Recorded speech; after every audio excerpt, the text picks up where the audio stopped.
Hi guys, welcome back to our YouTube channel. చాలా రోజులుగా ఒక వర్కౌట్ వ్లాగ్ తీయాలని ప్లాన్ ఉండింది. ఈ రోజుకి సెట్ అయింది. సో ఈరోజు వర్కౌట్ ఒక వ్లాగ్లో, ఈ వీడియోలో మీకు వర్కౌట్తో పాటు చిన్న చిన్న tips and fitness related information కూడా ఇస్తాను. సో ముందుగా మన ఛానల్లోకి ఎవరైతే ఫస్ట్ టైం వచ్చుంటారో ఖచ్చితంగా సబ్స్క్రైబ్ అయితే చేసుకోండి. ఇంకా మీకు ముందు మరింత ఇన్ఫర్మేషన్ అయితే మన ఛానల్లో దొరుకుతూ ఉంటుంది. ఇంకా ఇంకా చాలా చెప్పాలి. సో దానికంటే ముందు ఫస్ట్ సెట్ ఫినిష్ చేసేసి నెక్స్ట్ మాట్లాడుకుందాం. First set. సో ఇప్పుడు మనం షోల్డర్ వర్కౌట్లో only 3 variations: anterior delt, lateral and rear. So let's get start.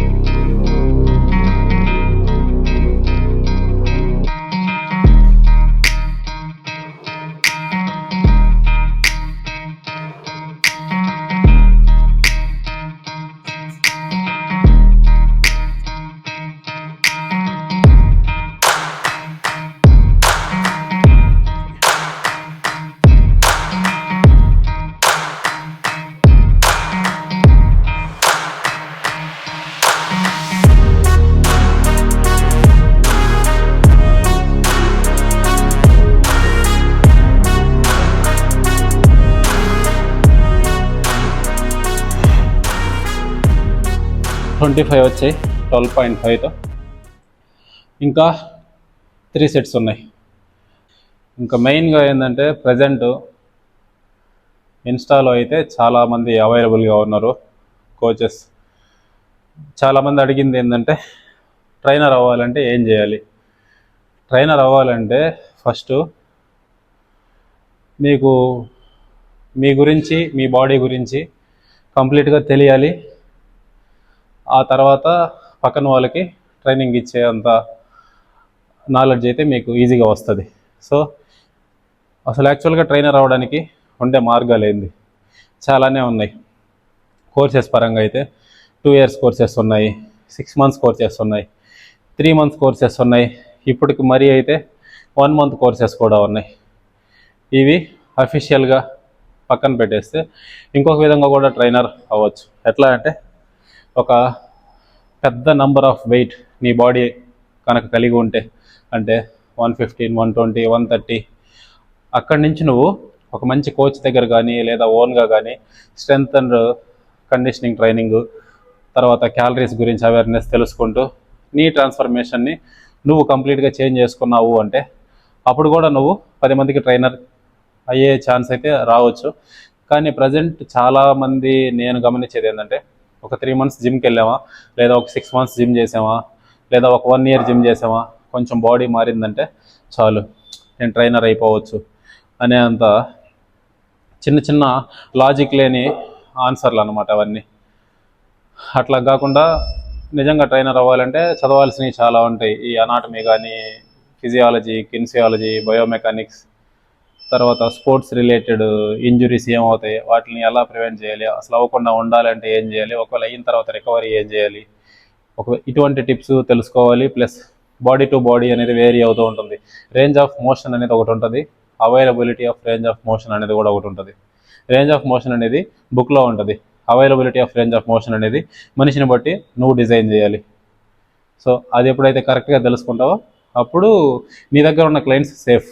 లేదంటే ఎక్కడో నువ్వు చూస్తుంటావు యూట్యూబ్లోనో లేదా బుక్లోనో ఇలానే చేయాలని, ఇంకా నీ క్లయింట్స్తో కూడా ఖచ్చితంగా అదే ఫామ్లో వాళ్ళకి రాకపోతున్నా కూడా, అసలు వాళ్ళు అలా చేయలేకపోతున్నా కూడా అలానే చేయమంటూ చెప్తావు. అప్పుడేమవుద్ది, ఆటోమేటిక్గా ఇంజ్యూరీ అనేది అవుతుంది. Availability of range of motion అంటే ఒక బాడీ ఎంతవరకు అయితే ఆ రేంజ్ ఆఫ్ మోషన్కి సపోర్ట్ చేయగలుగుతుందో అంతవరకు అన్నమాట. అది ఒక్కొక్కరికి ఒక్కొక్కలా ఉంటుంది. సో దీని గురించి తెలుసుకోవాలి, availability of range of motion. అది ట్రైనర్ కళ్ళతో చూసి జడ్జ్ చేయగలగాలి, అప్పుడే ట్రైనర్ అవ్వగలుగుతాం. అట్లా కాకుండా ఏదో చదివేసాం, చూసేసాం, అయిపోయామంటే ఖచ్చితంగా క్లయింట్స్ అందరూ కూడా ఇంజూర్ అవుతారు. సో ఇది ఫైనల్ సెట్ 30తో వచ్చాయి, ఒకసారి చూడండి.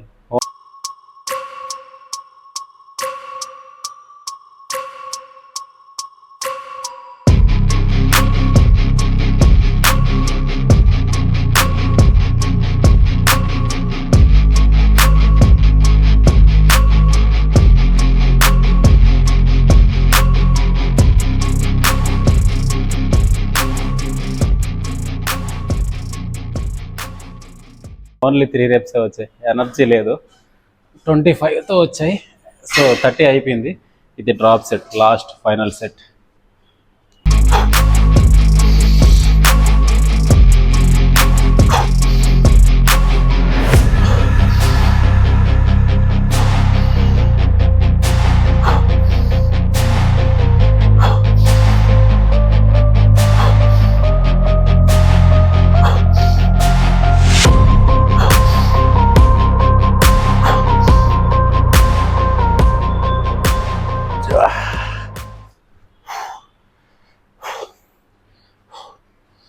వై డ్రాప్ సెట్స్ ఎందుకంటే 30తో ఓన్లీ 3 reps వచ్చాయి.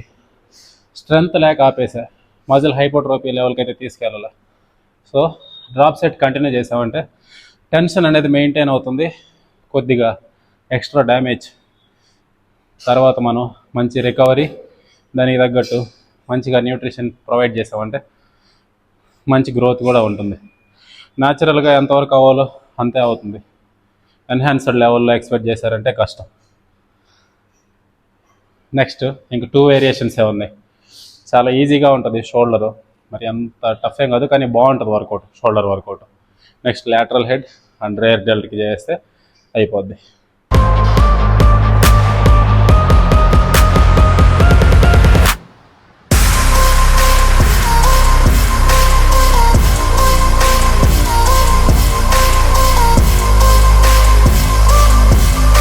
Second variation lateral raise almost completed. Last set ఉంది. lateral రైజ్లో ఎప్పుడైనా వెయిట్ అనేది మోడరేట్గా ఉండాలి. రెప్స్ పీక్లోకి తీసుకెళ్ళాలి. అప్పుడేమవుద్దంటే చిన్న మజిల్ కాబట్టి బాగా ట్రైన్ అవుతుంది. అందులో ఇది ఐసోలేషన్ మూమెంట్, అంటే ఒక్క జాయింటే వర్క్ అవ్వాలన్నమాట. లాటరల్ హెడ్ ట్రైన్ అవ్వడానికి ఒక్క జాయింటే వర్క్ అవ్వాలి. సో ఎంతవరకు వీలైతే అంత వెయిట్ అనేది మీ కంట్రోల్లో ఉండేలా చూసుకోవాలి, మన కంట్రోల్లో ఉండేలా చూసుకోవాలి. సో ఇప్పుడు 7.5తో మ్యాక్సిమం ఫెయిల్యూర్కి అయితే వెళ్తాం. ఇంకో చిన్న కరెక్షన్ ఏంటంటే, ఎప్పుడైనా డంబుల్ని పైకి లేపినప్పుడు ఒక పెద్ద వాటర్ బాటిల్లో నుంచి వాటర్ కిందకి పోస్తున్నట్టు ఇట్లా చిన్న రొటేషనల్ మూమెంట్, ఇంటర్నల్ రొటేషన్ అవ్వడం వల్ల షోల్డర్ లోపల ఈ సుప్రాస్పినేటస్, ఇన్ఫ్రాస్పినేటస్ అనే మజిల్స్ ఉంటాయన్నమాట. అవి టేర్ అవుతాయి అని కొన్ని దగ్గరలో విన్నాను నేను. కానీ ఇంటర్నల్ మూమెంట్లో అయితే ఇంటర్నల్ రొటేషన్, ఇది ఇంటర్నల్ రొటేషన్, ఇది external rotation shoulder joint. So internal రొటేషన్లో టేర్ అయ్యే ఛాన్స్ లేదు, ఎక్స్టర్నల్ రొటేషన్లో అయ్యే ఛాన్స్ ఉంది. కానీ మనం ఇక్కడ ఎక్స్టర్నల్ రొటేషన్ చేయట్లేదు. సో కాబట్టి రొటేషన్ అనేది చేసుకోవచ్చు.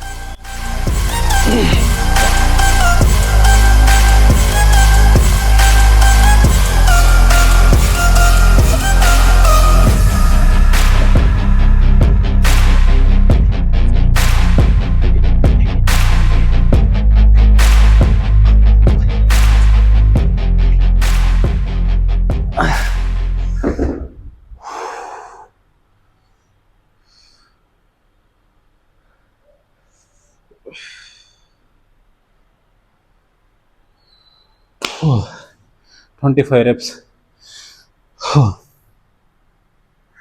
మనం ఏదానికి ప్రిపేర్ అవ్వట్లా, ఏ ఫేజ్ నుంచి ఏ ఫేజ్లోకి మారట్లా. Just maintaining my muscle and maintaining my joint health and maintaining my overall health. And ఎవరైతే పీపుల్ వెయిట్ లాస్ కోసం, వెయిట్ గెయిన్ కోసం, బాడీ ట్రాన్స్ఫర్మేషన్ కోసం కాంటాక్ట్ అవుతూ ఉంటారో వాళ్ళ గోల్కి తగ్గట్టు వాళ్ళని ట్రైన్ అయితే చేపిస్తుంటాను. బట్ నేను ఇలా మెయింటైన్ అవ్వాలి అనుకుంటున్నాను కాబట్టి ఇలానే ఉండాలి. సింపుల్, పెద్ద కష్టమేం కాదు. సో ఇది third variation for this muscle, rear delt. చాలా చిన్న muscle, but very important to make your 3D shoulders. So ఇది కంప్లీట్ అయిపోయాక one and last favourite exercise, shrugs for upper trapezius. చాలా బాగా మజిల్ అనేది లుక్ని తీసుకొస్తుంది. సో ఆ మజిల్ని ఎవరు మిస్ అవుతారు, అది కూడా చేయాలి. ఈ రేర్ డెల్ట్ ఫ్లైస్ చేసేటప్పుడు ఎల్బో ఇట్లా స్టిఫ్గా ఉండకూడదు. స్టిఫ్గా ఉండకుండా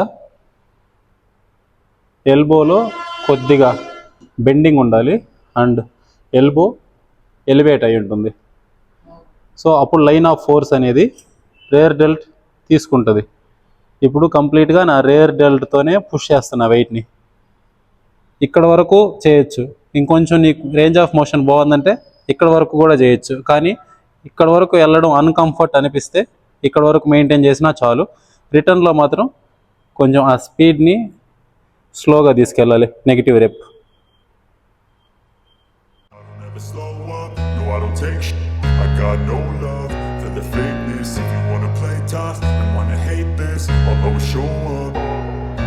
I don't ever slow up, no I don't take sh**. I got no love for the fakeness. If you wanna play tough and wanna hate this, I'll always show up and make a statement. I don't ever slow up, no I don't take sh**. I got no love for the fakeness. If you wanna play tough and wanna hate this, I'll always show up and make a statement. Everything I do so instinctive and so passionate. Every word I move so descriptive like an adjective. I got a vendetta against people who patented being negative when you should be getting after it. I got facts over tracks, this and that, spitting slow, spitting fast. I could roast, I could gas, think I'm okay at last, but I don't know if that can erase all the past. And the pettiness, a reflection of the emptiness. Hilarious, you think you're with my time, you're delirious. Mysterious, because you hide behind a fake exterior. Inferior, you know I'll always be a bit superior. Get off of me, this ain't no humble brag, I want you. Weight దీంట్లో కూడా మోడరేట్గా set చేసుకోవాలి, ఎందుకంటే isolation movement ఇది, single జాయింటే work అవ్వాలి rear డెల్ట్ని try చేయాలంటే. సో వెయిట్ అనేది మోడరేట్గా ఆర్ లైట్ వెయిట్తో, రెప్స్ అనేది కంట్రోల్డ్గా అప్ టు ఫెయిల్యూర్. ఈ రూల్ ఫాలో అవ్వండి, సేఫ్గా మజిల్ బిల్డ్ చేసుకోవచ్చు. ఈగోకి వెళ్ళి ఎక్కువ లిఫ్ట్ చేశారంటే మజిల్ బిల్డ్ అయ్యేలోపు జాయింట్స్ ఇంజ్యూర్ అయిపోతాయి. ఏది కావాలో డిసైడ్ చేసుకోవచ్చు.